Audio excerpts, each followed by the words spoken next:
Good morning all of you. आज जो हम देख रहे हैं वो देख रहे हैं बीएससी सेकेंड ईयर जंतु विज्ञान पेपर तृतीय, जूलॉजी पेपर थर्ड, जिसका नाम है अप्लाइड जूलॉजी एंड माइक्रोबायोलॉजी।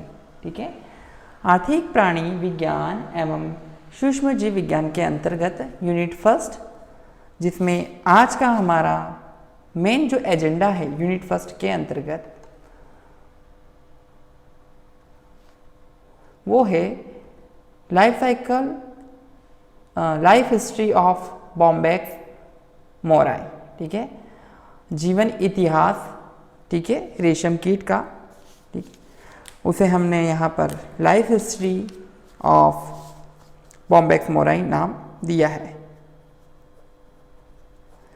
तो हमें इसके जीवन में कौन कौन सी घटनाएं यहाँ पर होती है उसके बारे में हमें पूरी जानकारी प्राप्त करेंगे। तो आइए आज का हमारा मेन जो एजेंडा है उसे स्टार्ट करने से पहले हम देखें। सबसे पहले हमारा एजेंडा आज का life cycle of Bombyx mori, रेशम कीट का जीवन चक्र या इतिहास भी बोल सकते हैं। ठीक है, तो आज हम सबसे पहले स्टार्ट करते हैं।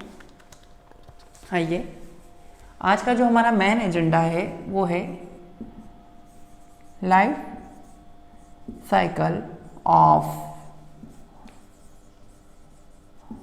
बॉम्बैक्स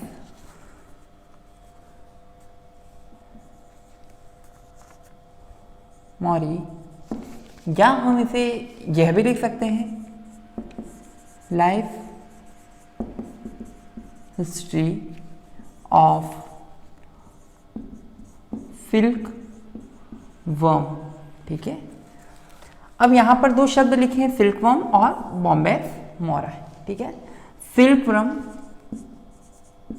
रेशम कीट और इसी का हमारा वैज्ञानिक नाम है बॉम्बैक्स मोराई। ठीक है, तो या तो इसका इतिहास पढ़ लें या फिर इसका जीवन चक्र पढ़ लें। तो उससे पहले हम हमारा इंट्रोडक्शन, परिचय देखेंगे। बेसिकली हम किसी भी जीवन चक्र को पढ़ने के लिए एक छोटा सा एग्जाम्पल लेते हैं कि हम जो पढ़ रहे हैं ये क्या है। सबसे पहले तो इंसेक्ट, ठीक है, कीट है हमारे। ठीक है, कीट के बारे का जो हमारा जो जीवन चक्र है तो उसमें कुछ विभिन्न प्रकार के स्टेजेस होती है और उनका हमें अध्ययन करना रहता है।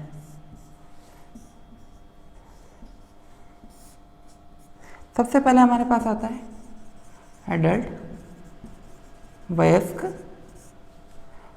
एक अंडे, लार्वा जिसको हम कैटरपिलर भी कहते हैं, और प्यूपा। तो यहाँ पर क्या होता है, यहाँ पर जो होने वाला जो कायांतरण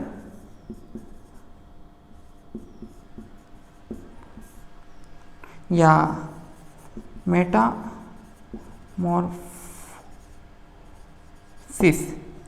इस प्रकार की घटना होती है जिसमें ये विभिन्न 4 रूपों में बदलते हैं।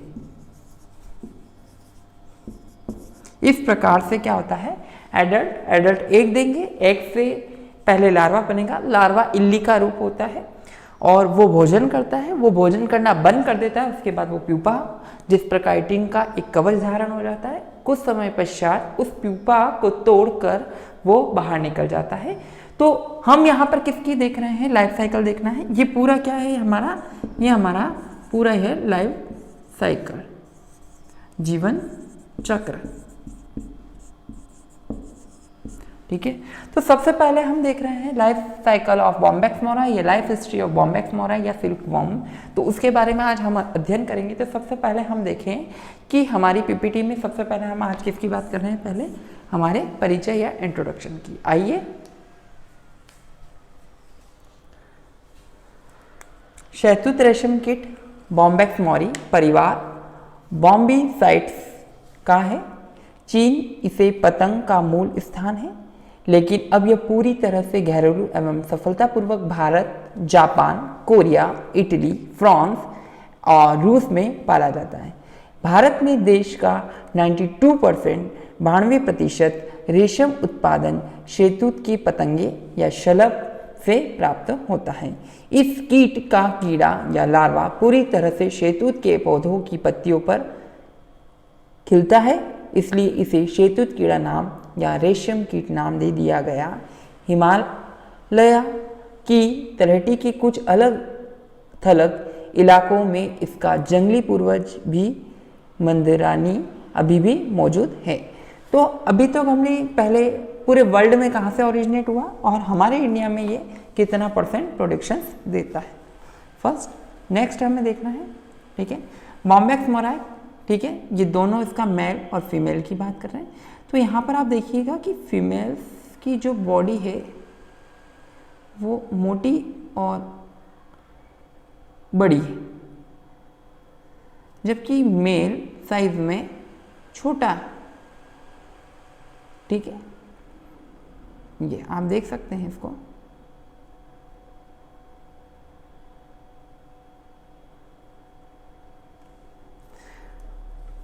बॉम्बेक्स मौरी एक होमोबॉलस कीट है।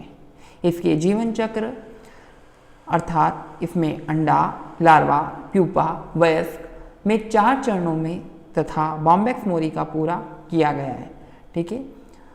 लैंगिक द्विरूपता या यौन द्विरूपता जीवन चक्र में वयस्क, ठीक है, पुतली और लार्वा चरणों में मौजूद होती है, ठीक है।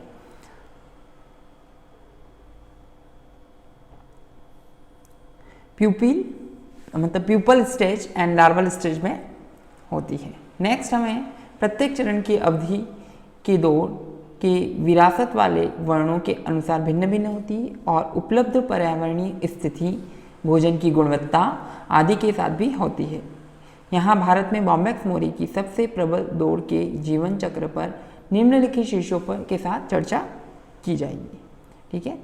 तो ये तो हमने सबसे पहले देख लिया है, ठीक है। अब रेशम कीट के जीवन चक्र के बारे में हमें चर्चा करनी है। तो सबसे पहले हमारे पास कौन आता है, एडल्ट या मौत। उससे पहले हम देखें शहतूत रेशम कीट, बॉम्बेक्स मोराई, मलबरी सिल्कवर्म या बॉम्बेक्स मोराई के वयस्क शलभ जो एडल्ट होते हैं वो 2.5 से 4 सेंटीमीटर लंबे, सफ़ेद तथा मखनिया क्रीमी रंग के होते हैं। इनके पंख का जो विस्तार होता है 40 to 44 mm तक होता है। शरीर मोटा तथा मजबूत होता है, परंतु पंख कमजोर होते हैं, अतः ये उड़ नहीं सकते। नर मादा शलभ से छोटी होती है। नर का उदर लंबा एवं सकरा होता है, जबकि मादा का उदर मोटा होता है। वयस्क शलभ भोजन नहीं करते। इनका जीवन काल लाइफ स्पैन 2 से 3 दिन का होता है, ठीक है। जो एडल्ट है पूरी तरह से, उससे पहले हमने एडल्ट के लिए जानकारी प्राप्त की, तो ये सारी चीज़ें हमें यहाँ पर एक बार जानकारी प्राप्त करनी है, ठीक है। तो एडल्ट मौत के लिए हमने देखा, ठीक है। नेक्स्ट हमें देखना है एडल्ट क्या करेगा, ठीक है। तो एडल्ट जो हमारे पास है वो हमें क्या बताएगा, सबसे पहले तो कि कॉपुलेशंस होगा, ठीक है। एडल्ट मौत क्या करेंगे, कॉपुलेशंस होगा। कॉपुलेशन के बाद फर्टिलाइजेशंस एंड ओवोप्रिएशंस होगा। मैथुन, निषेचन व अंड निक्षेपण की क्रियाएं होगी, ठीक है। एडल्ट मौत के लिए हम बात कर रहे हैं, तो एडल्ट मौत में मैथुन जैसी प्रक्रियाएं, अंड निक्षेपण, कॉपुलेशंस होता है। नर तथा मादा कोकून या कोया के बाहर आने के तुरंत बाद मैथुन करते हैं, कॉपुलेशंस होता है। मैथुन के समय नर तथा मादा विपरीत दिशा में आकर अपने उदर के अंतिम सिरे पर एक दूसरे से जुड़ जाते हैं और 2 से 3 घंटे तक इस अवस्था में बने रहते हैं। यदि मैथुन के बाद नर तथा मादा अलग अलग नहीं होते हैं तो दोनों की मृत्यु निश्चित हो जाती है। मृत्यु सामान्यतः मैथुन के बाद नर मादा के अलग होते हैं। नर शलभ की मृत्यु हो जाती है। कुछ समय बाद मादा अंडा देना प्रारंभ कर देती है। अंडा देने को ओवोप्रिएशंस कहते हैं। के बाद मादा शलभ की भी मृत्यु हो जाती है। निषेचन आंतरिक होता है तथा एक मादा 300 से 500 अंडे देती है। अंडों की संख्या जलवायु पर निर्भर करती है। मादा अपने अंडे को पत्तियों की ऊपरी सतह पर चिपका देती है। तो ये तो हमारा क्या था, कॉपुलेशन था, मेथुन निषेचन व अंड निक्षेपण था। ठीक है, कॉपुलेशन, फर्टिलाइजेशन एंड ओवोप्यूपेशंस था। ठीक है, नेक्स्ट हमें बात करनी है एग की। ठीक है, अंडे को रेशम का बीज सिल्क स्वीट कहते हैं। प्रारंभ में अंडे का रंग सफ़ेद होता है, परंतु जैसे जैसे अंडे निक्षेपण बढ़ता जाता है अंडों का रंग गहराता चला जाता है। करीब 2000 अंडे का भार 1 ग्राम होता है, अर्थात एक अंडे का वजन 0.5 मिलीग्राम होता है। अंडे दो प्रकार के होते हैं, अपरति डाइफस प्रकार का तथा पूर्ण परित नॉन डाइफॉस प्रकार के। ठीक है, उपरति प्रकार के अंडे वातावरण वाले क्षेत्रों में दिए जाते हैं, जबकि अनुपरति प्रकार के अंडे गर्म क्षेत्रों में दिए जाते हैं। उपरति जो डाइफॉस एग हैं, सभी जीव मूलक क्रियाएं, ठीक है, अति सूक्ष्म स्तर पर होती है। अंडोद्भवन हैचिंग एक प्रजाति यूनिवोल्टाइन में अंडे मई जून महीने में दिए जाते हैं, जो फरवरी माह तक सुषुप्तावस्था में रहते हैं, हाइबरनेशन में रहते हैं। अतः अब इन्हें 4.4 डिग्री सेल्सियस तापमान पर यह पहाड़ों के ठंडे वातावरण में रखा जाता है। फरवरी मार्च में जब तापक्रम लगभग 18 डिग्री सेंटीग्रेड हो जाता है, तब इन्हें अंडोद्भवन होता है। बाइवोल्टाइन या मल्टीवोल्टाइन बहुप्रजक, द्विप्रजक या बहुप्रजक प्रजाति में 10 से 18 दिन का उद्भवन, इंक्यूबेशन पीरियड के बाद अंडोद्भवन होता है। अंडोद्भवन के परिणाम स्वरूप अंडे से 3 से 4 mm लंबा लार्वा निकलता है, जिसे हम कैटरपिलर के नाम से जाना जाता है। ठीक है, नेक्स्ट हमें बात करनी है कैटरपिलर्स क्या होते हैं, उसके बारे में देखना है। कैटरपिलर्स के लिए हम बात करें, अभी हम सब चर्चा करेंगे कि कौन कौन से पिक्चर्स में हमें कौन कौन सी चीज़ें दिखती हैं, किस प्रकार से हमें पूरा। तो कैटरपिलर्स के परिणाम स्वरूप अंडे से निकला कैटरपिलर हल्के पीले रंग तथा खुरदरे शरीर वाला लार्वा है। लार्वा के सिर पर एक जोड़ी सूक्ष्म श्रृंगिकाएं एंटीना, 2 जोड़ी साधारण नेत्र तथा काटने एवं चबाने वाले मुखांग पाए जाते हैं। मुखांग में लेबियम तथा रेशम का धागा बनाने वाले स्पिनर्स पाए जाते हैं। प्रथम स्टार लार्वा के मुखांग पूर्ण विकसित तथा मजबूत नहीं होते हैं, अतः यह केवल कोमल एवं मुलायम नई पत्तियों को ही खा सकता है। वक्ष के 3 खंडों का बना होता है। ठीक है, थॉरेक्स वाला रीजन 3 खंडों का बना होता है तथा प्रत्येक खंड पर एक जोड़ी पाद या फूट पाया जाता है। अग्रवक्ष थोड़ा बड़ा होता है, जिसके पार्श्व पर एक जोड़ी श्वास रंध्र पाए जाते हैं। ठीक है, एयर सेक्स पाए जाते हैं। उदर 10 खंडों का बना हुआ होता है। अंतिम, ठीक है, तीसरे से लेकर छठे तथा अंतिम उदर खंडों में एक एक जोड़ी प्रपाद पाए जाते हैं। प्रत्येक प्रपाद पर चूषक का कार्य करने वाले क्रोचेट्स पाए जाते हैं। प्रथम 8 उदर खंडों के पार्श्व भाग पर एक एक छोटी छोटी श्वास रंध्र स्थित होती है तथा 8वें खंड के पृष्ठ भाग पर एक पृष्ठीय सींग पाया जाता है। कैटरपिलर अतिभक्षी होते हैं तथा अपने वजन से कई गुना अधिक खाते हैं तथा तीव्रता से वृद्धि करते हैं। प्रथम स्टार लार्वा 4 बार निर्मोचन करके क्रमशः द्वितीय, तृतीय, चतुर्थ तथा पंचम स्टार लार्वा में परिवर्तित होता है। अंडोद्भवन से लेकर पंचम स्टार वाला लार्वा में 30 से 40 दिन का समय लगता है, 30 to 40 डेज, और यह अवधि ताप, आर्द्रता, भोजन की उपलब्धता एवं प्रजाति पर निर्भर करती है। पूर्ण विकसित पंचम स्टार लार्वा लगभग 7.5 सेंटीमीटर लंबा होता है तथा इसका वजन 4 से 6 ग्राम तक होता है। इसमें पूर्ण विकसित लार ग्रंथि पाई जाती है। यह हमारा कैटरपिलर था। नेक्स्ट हमें आता है कैटरपिलर या तो कोकून में कन्वर्ट हो जाएगा जब खाना बंद कर देता है तब। तो उस स्थिति में कभी प्यूपा या कोकून, दोनों के बारे में हमें जानकारी प्राप्त करनी। तो प्यूपा के लिए पहले देख रहे हैं हम, पूर्ण विकसित कैटरपिलर शीघ्र ही भोजन करना बंद कर दे देते हैं तथा पत्तियों में डूबकर प्यूपा में परिवर्तित हो जाते हैं। इस समय कैटरपिलर अपनी रेशम ग्रंथियां, जो कि परिवर्तित लार ग्रंथियां होती हैं, एक द्रव स्रावित करते हैं। इस द्रव को लेबियम पर स्थित स्पिननेट के द्वारा रेशम के धागे के रूप में बाहर निकाला जाता है, जो वायु के संपर्क आते ही सूख जाता है। इस धागे को कैटरपिलर अपने चारों ओर लपेटकर कोया या कोकून का निर्माण करता है। प्यूपा अवस्था 12 से 16 दिन की होती है। नेक्स्ट हम आते हैं कोकून पर। कोकून सफ़ेद रंग का कोया जिसमें 1000 से 2000 मीटर लंबे रेशम प्राप्त होता है, एक ही धागे को बना होता है। यह धागा समकेंद्रीय ढंग से कोया में लिपटा रहता है। कैटरपिलर या लार्वा अवस्था पर अपने सिर को 65 बार प्रति मिनट की दर से घुमाकर अपने चारों ओर रेशम के धागे को समकेंद्रीय छल्ले, ठीक है, बनाकर कोया या कोकून का निर्माण करते हैं। इस प्रकार 2 से 3 दिन के अंदर कोया बनकर पूर्ण तो तैयार हो जाता है। इसी के साथ कैटरपिलर निष्क्रिय प्यूपा में बदल जाता है। इस पूर्ण विकसित प्यूपा 3, 5, 4 सेमी लंबा तथा कोया 6 से 8 सेमी लंबा। प्यूपा सहित कोया का वजन 1.9 से 2.4 ग्राम होता है, जबकि केवल कोये का वजन 0.5 ग्राम होता है। 1 पाउंड, ठीक है ना, 0 से 45 किलो। रेशम प्राप्त करने के लिए लगभग 2500 कोयों की आवश्यकता होती है। रेशम के धागे का आकार 0.2 से 2.8 डेनियर होता है। यह हमारा कोकून था। फिर आता है कॉम्प्लेक्ट इमर्जेंस ऑफ इमिको, पूर्ण कीट निर्गमन।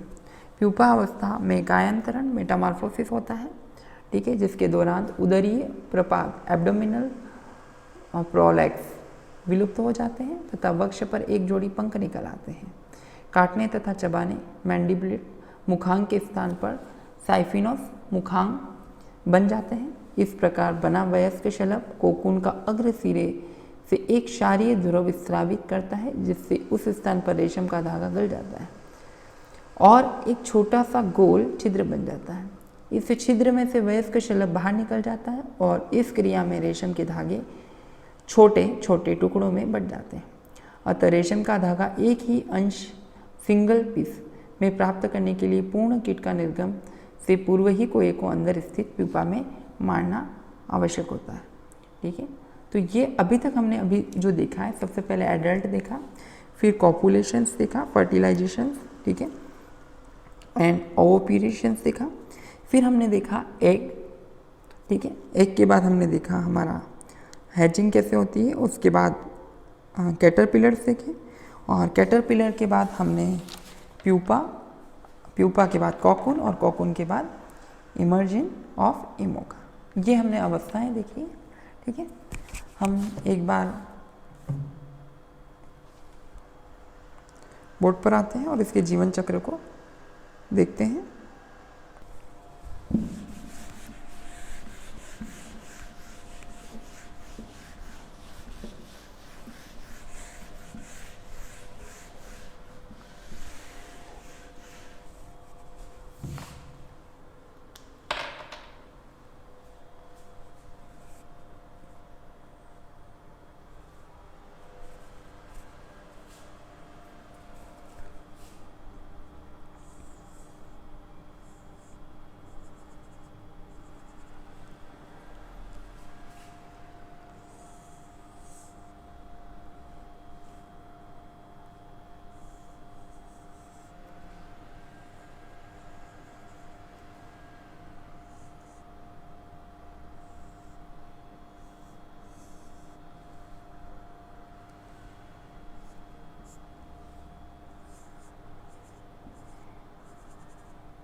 ये मेल है और ये हमारा फीमेल है। पहले ही बात कर चुके हैं कि मेल से फीमेल बड़ी होती है और मोटी होती है।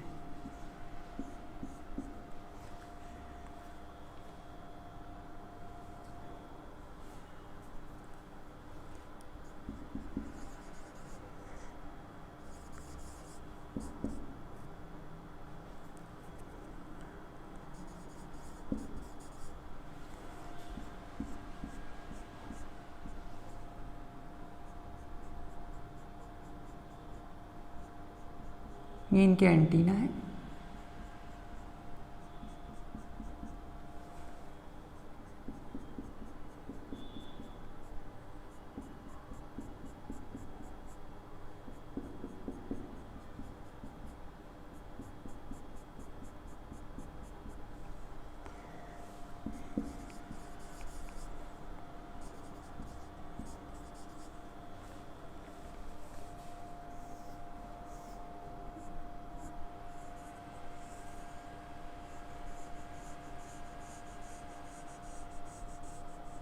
ये मलबरी है, मलबरी लीव।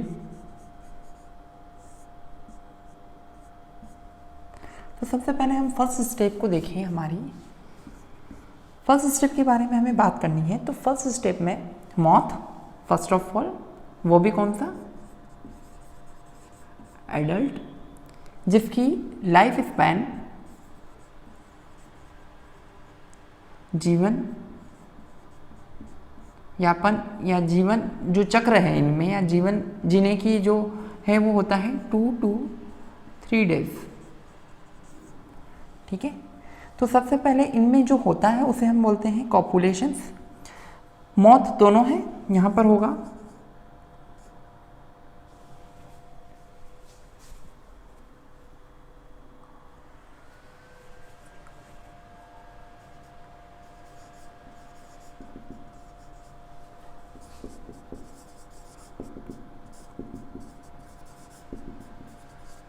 ठीक है, मैथुन और निषेचन।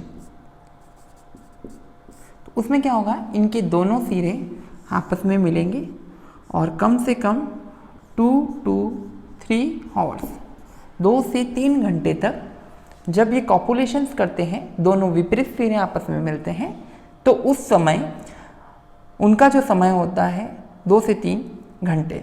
जब 2 से 3 घंटे तक ये आपस में जुड़े रहते हैं, आपस में नहीं जुड़ने पर इन दोनों की मृत्यु हो जाती है।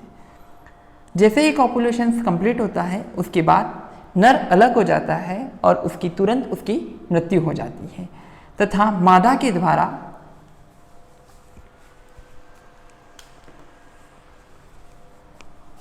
मलबरी पर अंडे दिए जाते हैं, जिनकी संख्या 300 से 500 तक हो सकती है।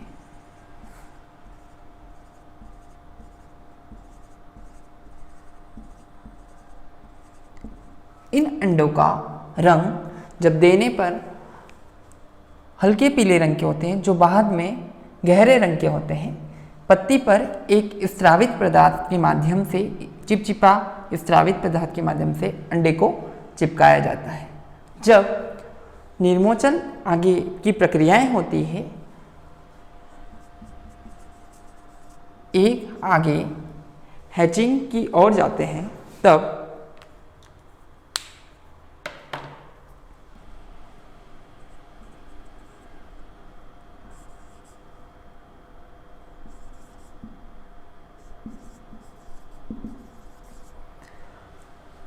एक से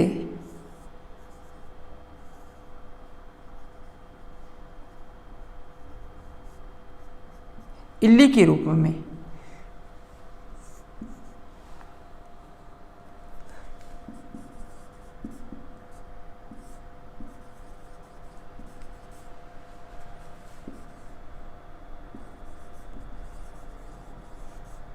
न्यूली हैच्ड एंट के समान दिखाई देता है, और फिर ये कन्वर्ट होता है सबसे पहले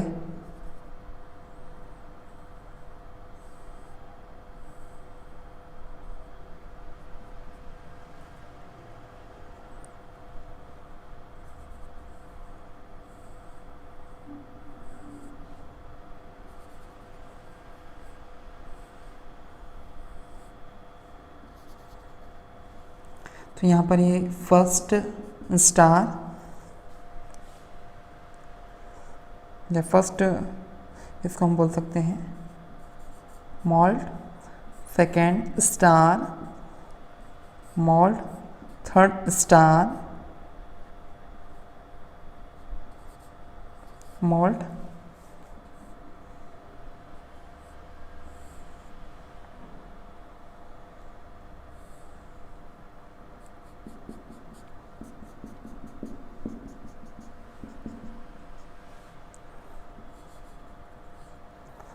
फोर्थ स्टार या मॉल्ट, और लास्ट आता है हमारे पास फिफ्थ स्टार।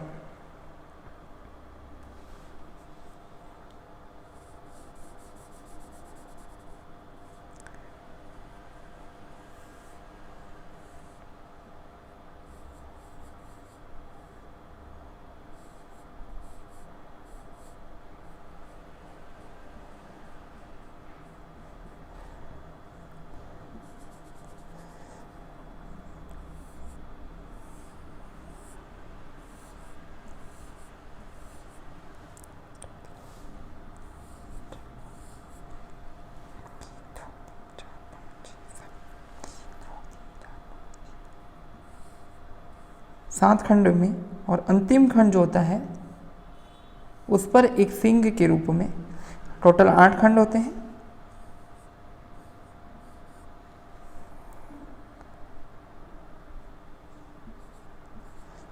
स्पायरिकल्स होते हैं जो रेस्पिरेशंस के लिए हेल्प करते हैं।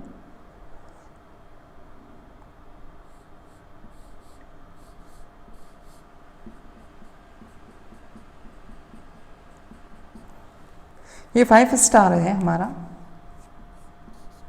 या मोल्ड भी बोल सकते हैं आप। अब यहाँ पर हमें जो देखना है, ये क्रम यहाँ से यहाँ, यहाँ से यहाँ, यहाँ से यहाँ और यहाँ से यहाँ। तो जब हम इस बात की करते हैं तो यहाँ पर ये जो स्टेजेस है हमारे पास, ये स्टेजेस लार्वल स्टेजेस या सिल्कवर्म, कैटरपिलर हम इसको बोल सकते हैं।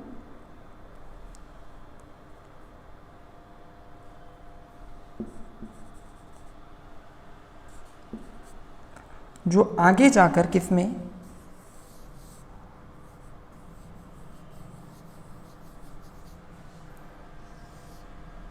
कोकून, और कोकून नहीं हो तो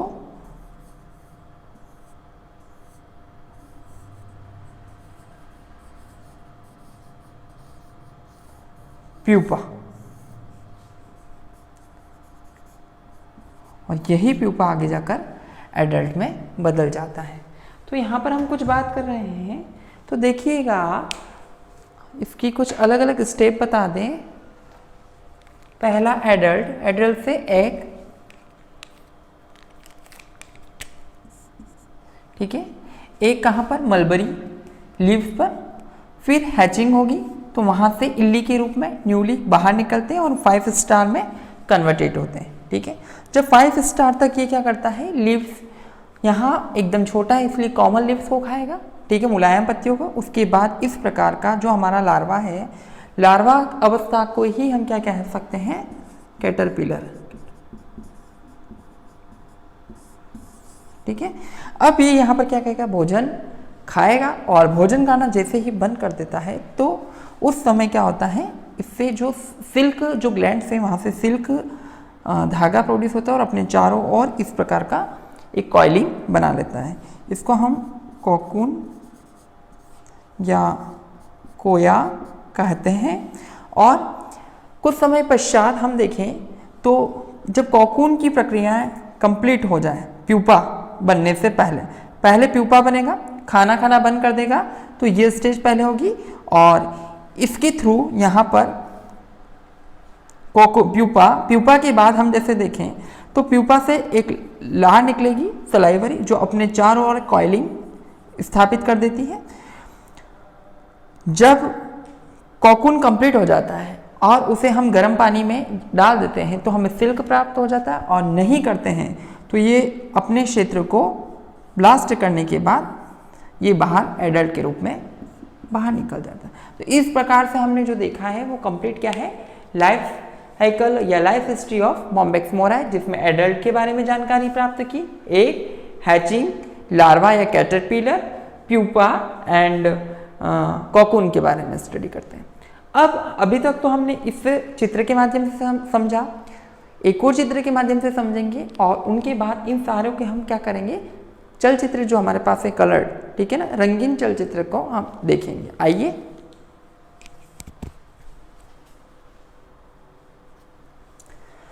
सबसे पहले हम यहाँ पर बहुत अच्छी चीज देख रहे हैं। सबसे पहले हमारे पास एडल्ट है फर्स्ट ऑफ ऑल। अब एडल्ट ने 2 टाइप्स के एग दिए, एक तो नॉर्मल एग है और दूसरे डायपोज एग है।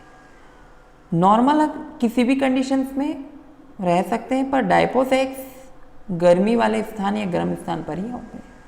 उससे क्या होता है, हमारे पास एक हैज्ड होता है और एंट न्यूली, ठीक है, चींटी के समान लार्वा बाहर निकलता है जो कि काले रंग का होता है।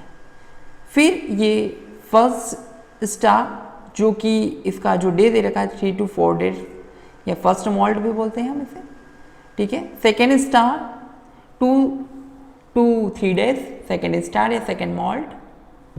थर्ड स्टार 3 to 4 डेज और third moult, fourth star 3 to 4 days और फोर्थ मोल्ड, एंड 5 स्टार हम जो देख रहे हैं वो 6 to 8 days का होता है। और जो कंप्लीट हमारे पास क्या होता है, लार्वा या कैटरपिलर है, ठीक है, जिसको हमने बोर्ड पर भी बनाया। ये मैच्योरेटेड और डिपेंडेंट सिल्क वर्म है जिससे सिल्क प्रोड्यूस होती है। ये इस अवस्था तक ये खाता है और उसके बाद ये खाना खाना बंद कर देगा।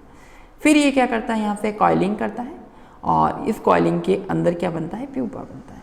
ये कॉइलिंग को हम हटा लें, ठीक है, ये 7 to 8 days में होती है और ये 3 to 4 days में होती है। तब तक हमें क्या मिल जाएगा, नहीं तो हमें क्या मिलता है, ये प्यूपा मिलता है, fresh cocoon with or the live in pupa hatching.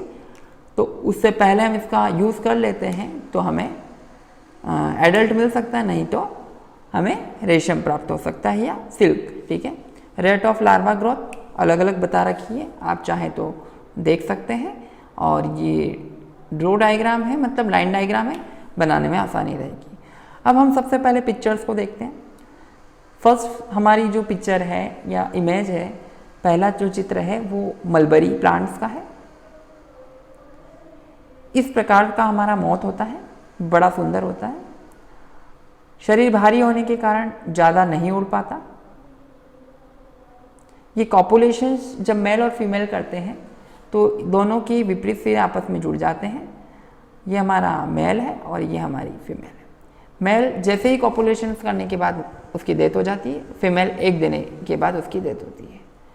Next हम देख रहे हैं मलबरी लीव्स पर 3 to 500 एग्स देते हैं और पहले ब्लैकिश लाइट होते हैं, फिर ये ब्लैकिश कलर में कन्वर्टेड हो जाते हैं। इस प्रकार का हमारे पास हैचिंग होता है जो इस प्रकार के रूप में निकलता है, जैसे एक बैलून से कुछ छोटा सा कीड़ा निकल रहा है, मतलब इल्ली एंट। फिर ये इस प्रकार का होता है। जब फर्स्ट स्टार होता है तब वो लीफ खाना शुरू कर देता है। ओके, नेक्स्ट बहुत सारी लीफ 5 स्टार तक ये खाते हैं, इस प्रकार का दिखाई देता है। नेक्स्ट आप देख सकते हैं ये इसका हेड रीजन है, ये इसका क्योंकि 3 भाग में इसका जो है डिवाइडेड होता है, ठीक है। अभी इसके जो 3 भाग हैं, ठीक है, वो कौन कौन से हैं, एक तो हेड है, एक थोरैक्स है और एक एब्डोमिनल है, ठीक है। तो ये हमारा थोरैक्स है जिस पर 3 लेग्स होते हैं और बाकी का हमारा एब्डोमिनल से एक जिस पर 8 डिवाइडेड है, 1 2 3 4 5 6 7 और ये वाला पार्ट है हमारा 8। जो 8th वाला पार्ट है उस पर से एक सिंग के समान संरचनाएं निकलती है। नेक्स्ट ये कंप्लीट है जब ये खाना खाना बंद कर देगा तब। जब ये खाना खाना बंद कर देता है तो अपने यहाँ पर आप देख रहे हैं रेशम को बाहर इस प्रकार से सलाइवा, ठीक है, इस प्रकार से ये होते हैं, इस प्रकार से ये कॉकून है।